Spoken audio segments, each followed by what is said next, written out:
views and opinions expressed in this program are those of the participants and do not necessarily reflect the views of BronxNet or the program underwriters.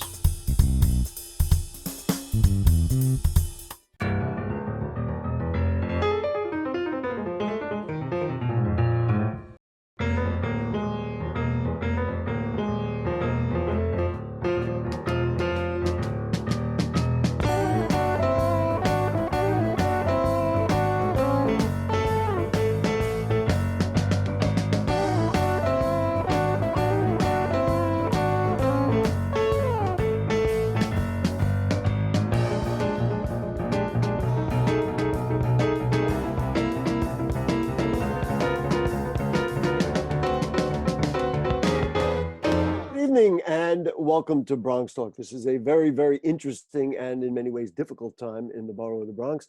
Motivated by the nationwide outcry of the Black Lives Matter protests, the state of New York passed an impressive list of 11 bills designed to reform policing in the state of New York. Tonight we have the Bronx senator who was at the forefront of the effort and also a retired NYPD detective who can talk about what's in those bills. Have they gone far enough? What effect can that legislation have on changing the relationship between Bronx communities and their people that they serve in the communities and the police force as well? And most importantly, what will the impact be on crime and on the police force?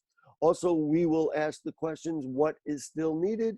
What could be? What should be next? We have a lot to review and we have two great guests. Please join me in welcoming the State Senator from the 36th Senatorial District and the chair of the Senate's Committee on Codes. It is Senator Jamaal Bailey. Nice to have you with us, sir. Hey, Gary, thanks for having me. I appreciate it. And also former NYPD Detective Darryl Jarvis. Nice to have you, Detective Jarvis. Thank you for having me, Gary. Senator, let's start with you. You've had I guess you would say a very, very, very good week. You got to pass a number of bills as the chair of the Senate Committee on Codes. I would say the repeal of 50A is probably the largest news, but there were a total of 11 bills that made it through, like the right to record the police in public and a ban on chokeholds. In many ways, landmark legislation across the board. I mean, these are things people have been talking about for a long time. You got it done. Is it a fair question to ask, why did the legislature have to be urged by protests to make it happen? I mean, aren't these things, and Detective Jarvis, I'm sure will weigh in, these are things we've all been talking about for a very long time. And now all of a sudden, okay, we got it done. Well, as a sponsor as of many of these bills, I would wholeheartedly agree with you. It's as LeBron said when he won his first championship, it's about damn time. I think that we're in a situation where we were forced, right? We were forced because of the convergence of COVID-19. And then we saw, and within the same 24-hour period, we saw Amy Cooper weaponizing the police against an African-American man. And we saw George Floyd being murdered via indisputable evidence. So we saw that in the same 24-hour period. And you couldn't run away.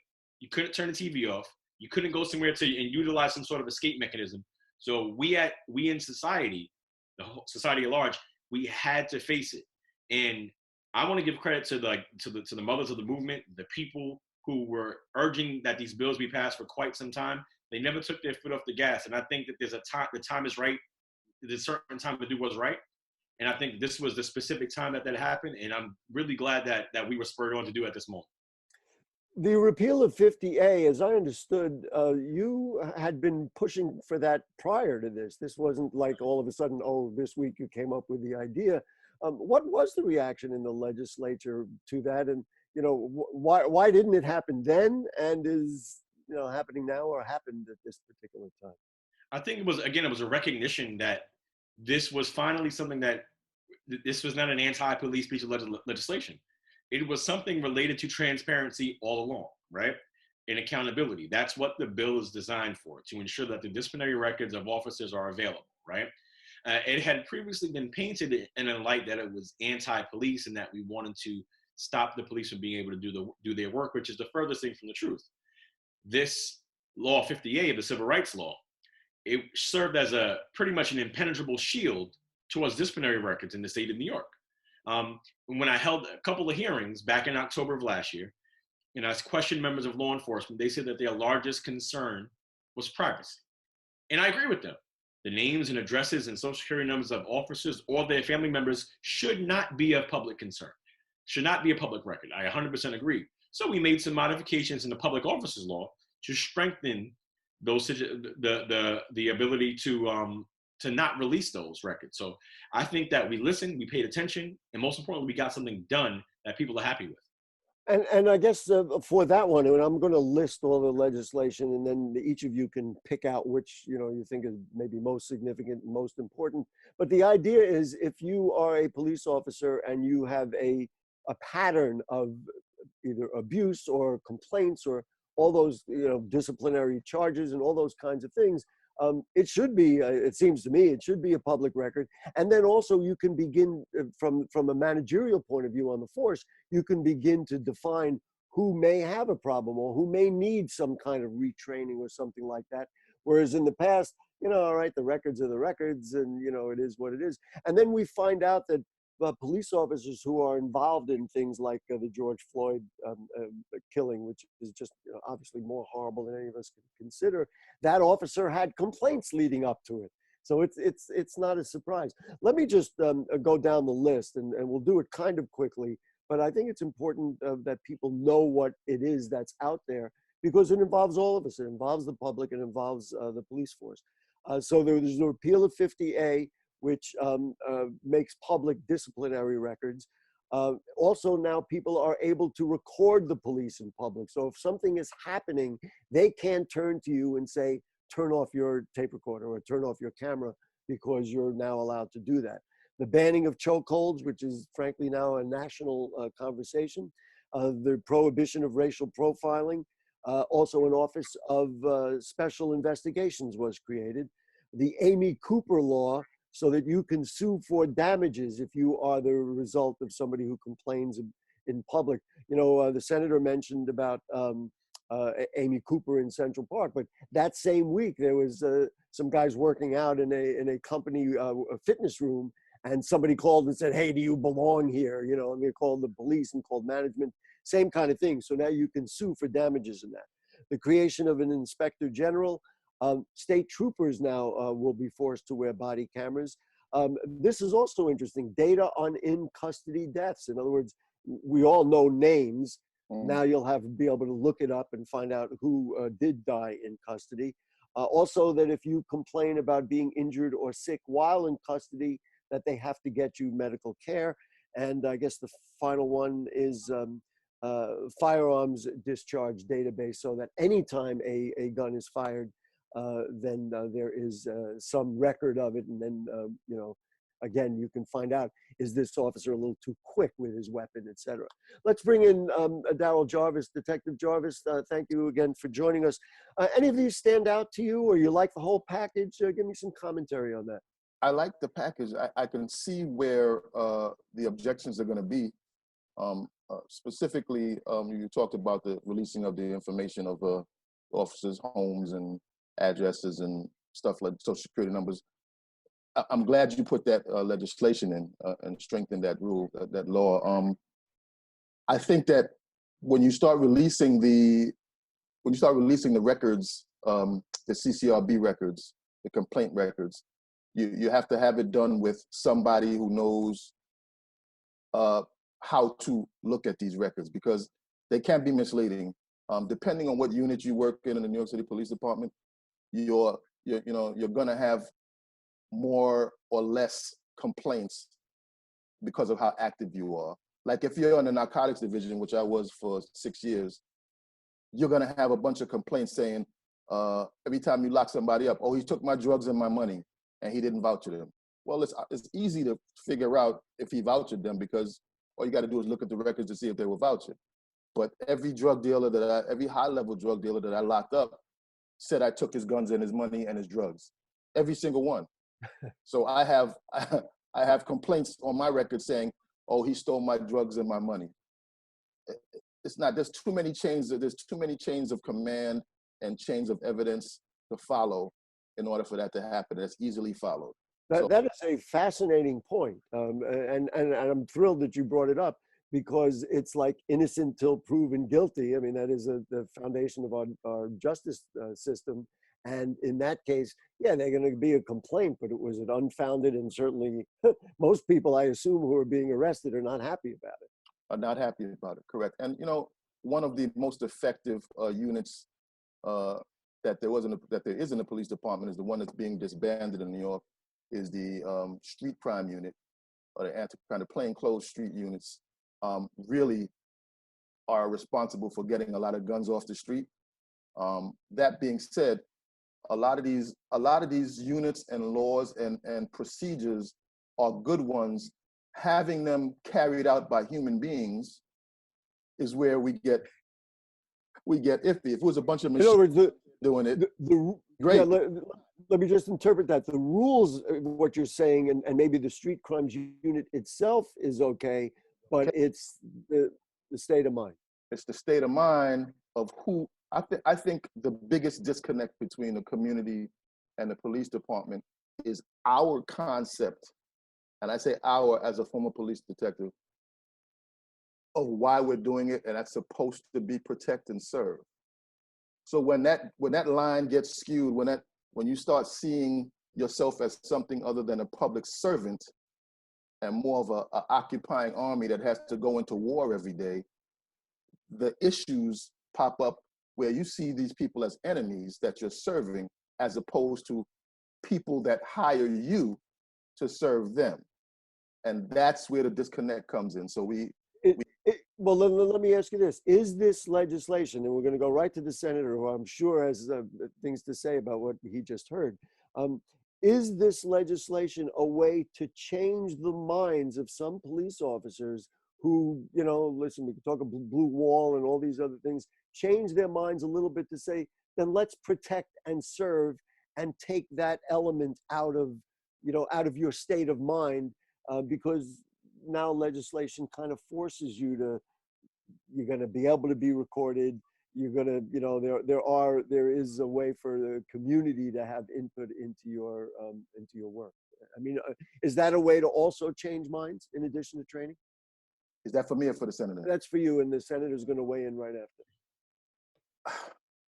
It's hard to change the mindsets of people that have been doing this for 15, 20 years. It's hard to change the mindsets of people who are almost 50 years old, and this is how they thought all of their lives. It's hard to change that mindset. There's some, I really want everybody to understand that the majority of police officers are out here to do their job and go home. That's what. But if there's 38,000 New York City police officers, and you have 1,500 rogue knuckleheads that are out there and that's doing something wrong, if you have 2,000 out of 38,000, it's a small percentage, but it's enough. Like they say, dog bites man doesn't mean anything, but man bites dog. That's the sexy thing. That's what everybody wants to go, oh, wow. So you have the 2,000, and that's just a number I'm throwing up. Right. I don't know this to be any percentage or anything like that. Right, but you're just using it as an example. As an example. So, that means that the vast majority of them have no problems. Right. The majority of police officers is one last thing, majority of police officers in their lives in the police department do not fire their weapon ever in 20 years. Did you? No, not once. Never once in 20 years. I had a lot of chances to, but I knew who I was dealing with. I was part of the community that I policed, I lived in. So I knew what I was dealing with. That may be the most dramatic statement we've heard so far. Senator Bailey, what do you think? One, it's hard to top that, right? Because it illustrates what I've been trying to say, and I think bolstering my point that I've been trying to make on the floor of the state Senate and in any kind of conversation I have with people around policing. I believe police, by and large, are doing the right thing. Point blank, period, right? Just like I believe that the majority of people are doing the right thing. But we have a penal code, right? In the event that people do the wrong thing, so that we can enforce the laws against people who do the wrong thing to other people in society, right? It's the same reason why we need regulation and transparency concerning officers that do the wrong thing. We should not be afraid of being able to be to have accountability, right? And to your other point, I think it bolsters the point about the point of transparency. We're not trying to stop people from doing their job. that's just not the case. But we should know who's out there.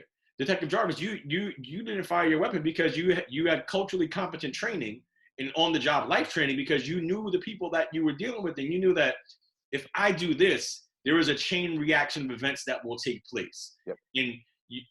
And I don't know if everybody thinks like that, right? I know everybody doesn't think like that. Every legislator, every officer doesn't think the same. That's why it's important to continue to drill down the point that, look, cops are doing the right thing by and large. The ones that aren't, it's not just the bad apple spoils the bunch that we've heard, right? If you keep seeing bad apples, right, you're not going to want to buy apples. Right. Meaning, the metaphor is that if I keep seeing that cops are doing the wrong thing, there's going to be an erosion of trust, and I will no longer trust the people who are supposed to protect me. That is what creates the real chasm between police and community. When we don't trust and we don't believe that the people who are supposed to protect us have that interest in mind. And then one more thing I want to say, like, because you hit the nail on the head, Detective Jarvis, about the about having a certain mentality. I was on another Zoom call. One of my colleagues mentioned this. If you are wearing military grade materials and you're wearing military grade outfits and you feel like you're going to war, you're going to treat people in these communities as not people that you're serving, as people that you're going to war with. So I think that's an excellent point, and I think it's one that was illustrated perfectly, because it really brings it home. Senator, I want to ask you about, and it's not a state thing because obviously it came out of the city, but this disbanding of the street crimes unit and other special units. Are you concerned that guns will roam free or freer than they have been? Or do you think this was the right move, or was potentially there, as the detective suggested, a middle ground in between to say, well, you know what, let's retrain or deal with it as opposed to disbanding? And let me just add one thing. Very famously, this is the unit that killed Amadou Diallo in one of the most famous cases 20, 25 years ago. So I don't know enough about policing to be able to tell you that the anti-crime unit should have been disbanded, right? Because that's not, I don't have the ability to, the on-the-job training, so to speak, right? There obviously have been some issues and concerns with some members of the anti-crime unit, and based upon activities that they've been able to do. However, the goal of the anti-crime unit is to reduce crime, obviously, and also to get guns off the street. So I'd hold that in abeyance right now, because I don't know enough about precision policing to be able to say whether that's a good idea or a bad idea. And it's just not something that I'm willing to opine on, because of I don't think that it's something that is within my purview. I will say though, right, that from experience and seeing some of the things that can happen, certain situations that you've seen, such as Diallo and other ones that have been less publicized, there is a potential for a situation to get out of control. But does that mean that we don't have police in general? So that I think that there's a conversation to be had about those anti-crime units and what the efficacy of those units are. Detective Jarvis, as you know, you and I are on Facebook together a lot, and we go back and forth. I recall two things in particular. One is you asked many of your colleagues and said, has any of you ever seen anything like what happened to George Floyd? I mean, to have somebody, on his neck for 8 minutes and 46 seconds. But I thought you really had an interesting take on the shooting of Rayshard Brooks in Atlanta. You posted on Facebook that New York cops are not allowed to shoot someone fleeing. Talk to me about that and that case and how you saw what happened with Rayshard Brooks in Atlanta. Okay, absolutely. First, I'm going to qualify my statements and say that I'm going to give you a couple of different angles of it, because I was a DEA delegate. I was a detectives union delegate when I was in the police department for 7 of my years. So I've had the honor of having to deal with and defend some of the detectives that I worked with and that were in my command. So the shooting in New York City Police Department training, I went to the Police Department Academy in 1984, all right? And part of graduating from the academy is something that's called the Justification Exam. Now, the Justification Exam is an exam that you have to understand your justification for firing your weapon. and you have to pass it with 100%. And one of the questions on it is, can you shoot a fleeing felon? Can you shoot a fleeing suspect? Right? And the answer is no, you cannot. So except for, an exception is whether if this guy's running down the street with a machine gun mowing down everybody in front of him, or running down the street with a bomb, getting ready to blow up whatever, yeah, you can shoot. He's got to go. He's got to go. But if he's running trying to get away from you, the rule is once the threat is no longer there, you cannot fire your weapon. Now, if this guy's running away from you and turns around and starts shooting at you, that's a threat. You can shoot him if there's a threat to you. Did you think that taser from that distance was a threat? No. So that's why I'm gonna get into this now. The taser, once it shoots projectiles that are connected to the thing that's in his hand. All right, it's connected to the taser that fires these barbs. All right, if they miss you, it's not a threat. But and the thing you have to look at with this is after the gentleman turned around, fired the taser as he was running away, and turned back around and started running. At the same time he was doing that, the officer who shot him was putting the other taser down, pulling out his weapon, putting it up and sighting and firing into the back of a fleeing man. Now, legally, he shot a guy in the back when he was fleeing. And that's what's going to be dealt with in law, in the courts. His defense is going to be, well, the guy was still a threat. He's going to have to, just like they did with the Rodney King situation, they're going to go in and break it down frame by frame and say, see, his eye moved right there. See, his leg moved. He was still a threat. See, and that justified them beating him like that. So this is what's going to be the situation. When you go to court, they're going to be breaking it down frame by frame. I don't believe the guy was a threat, especially after 40. I've never stood anywhere while I was a police officer. I had the time to stand there for 40 minutes for somebody who was asleep in their car. It's incredible. Yeah. It's one of two things.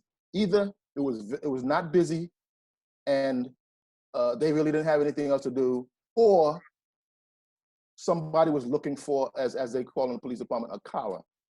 Senator, I want to ask you about this, and this is an aspect that really, I think, comes into your purview as we start to look at the way people are incarcerated. Mr. Brooks, there was a video that was released that showed that he, number one, was on probation, and number two, while he was incarcerated, he claimed to not have a very good experience. And he said outright, I wish they didn't treat me like an animal. I wish they had treated me like a human being, realizing that I had made a mistake, but I have a life and I have a family and I have, something I want to get back to. And then when that man sees himself in a difficult situation, he should not have been drunk and certainly not operating a motor vehicle. And then he sees that he's got the handcuffs and everything is, it's almost like you could see the movie going in his mind, that all of a sudden he's going to see himself going back to jail. I could understand why he would want to flee. Originally, I said, well, why did he run away? But now I understand it. Maybe that talks a little bit about, in general, what we do with people when they get incarcerated and what the whole penal system is like. And I thought maybe you'd want to address that in relation to a lot of this.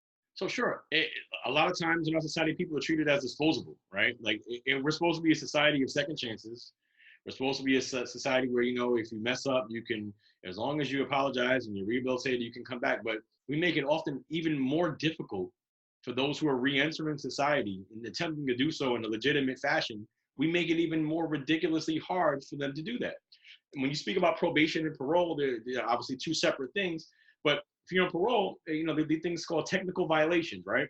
So meaning that if you're there and if you happen to be late, or if you miss a meeting, you can be technically violated, and sent back to Rikers Island for a technical violation, not even a commission of another actual crime per se. You can be sent back and reincarcerated based upon a technical violation, right? Like, these are things that are extremely problematic and speak to the mentality of, what does incarceration actually do for individuals, right? If it's supposed to be rehabilitative, then it should be. They cut the school to prison programs, right? And when you think about why so many people end up incarcerated, it is because of a lack of opportunity in education and economic opportunity. Kids, nobody grows up and says, you know what, I want to go to jail. Nobody does that. That's not real. Like people don't do that. We are going to run out of time, and boy, do we got another hour of material we could talk about. I wanted to ask the detective, highly publicized in the Bronx was a protest down in Mott Haven, and people right before 8 o'clock were kettled in, and the stories came out. I mean, I got something that was posted on Facebook. I watched a group of 6 policemen beat a young African-American guy with their bikes. It's a horrific scene here. Police are literally taunting people as they walk by, encouraging them to fight, et cetera, et cetera. Is this a tactics problem that comes from above, that this was like, hey, this is how we're going to handle this? I mean, how do you view this very difficult interaction that happened in Mott Haven? Well, first of all, you let me ask you a question. You said the police officers are beating an African-American man with what now? With their bikes, it said. So Bikes. Okay, I don't know what that was about. I don't know what that was about. Okay, there was video of nightsticks being used, but anyway, just in general, this whole idea of kettling in protesters, and then the police commissioner came out and said, well, you know, they were suspected, rabble rousers or people who we thought were going to commit violence, and so we wanted to move them out. I think that there was probably a better way to move them out. That's my own opinion. We got about a minute, so we'll give you a chance to answer that. Okay, the response always has to fit whatever is being given out. You're supposed to go in as a police officer and be, level-headed and even-handed when you go in, and let your response, reflect what's going on. Secondly, it's probably police officers on the street get their marching orders from somebody. All right. They're told to do certain things. They don't act as a group on their own. It's not like an amoeba that flows like that. No, they're giving commands to do that. All right. If they were rough or heavy-handed with the crowd, they're told how to react. They're told where to move people. So in that specific situation, I don't know who the commander on the scene was, who the sergeants, the lieutenants were at the scene, and what their orders were. So I can't speak to why they're doing what they're doing, but it's usually they're usually directed by the higher ups to handle the situation as they do. Right. Senator, first of all, Detective Jarvis, thank you so much. You and I are going to keep the dialogue going, not here, but elsewhere. Absolutely. But thank you so much for your expertise. And I have a feeling we're going to have you back in not too long, because these are very important issues. Senator, what's next? You're going to work on legislatively, and you got to be quick because we're going to run out. I mean, it doesn't stop. One package of bills doesn't mean that we've solved all of the problems between police-community relations. It's a lot more that we have to do concerning disciplinary records that we have to do. Not disciplinary records, excuse me, I should say. The process of evaluating discipline in the police departments, and also a lot more concerning criminal justice reform that we should be looking at. A lot more work to be done. Great. Senator Jamaal Bailey, thank you. Detective Jarvis, you wanted to say something? I'm agreeing with the senator. There's a lot to be done. I mean, on both sides of the talks, and just to get people to understand. I think, like I said before, let me reiterate that I think the big disconnection is that we don't have that serve and protect mentality anymore, and we need to reestablish it. Gentlemen, we can't thank you enough for your expertise. Folks, that'll do it for us tonight. Next week, we'll be talking about how economic disparities play out in the Bronx and how they can be addressed. We thank our great producer, Helen Greenberg. And guess what? See you next week. Good night.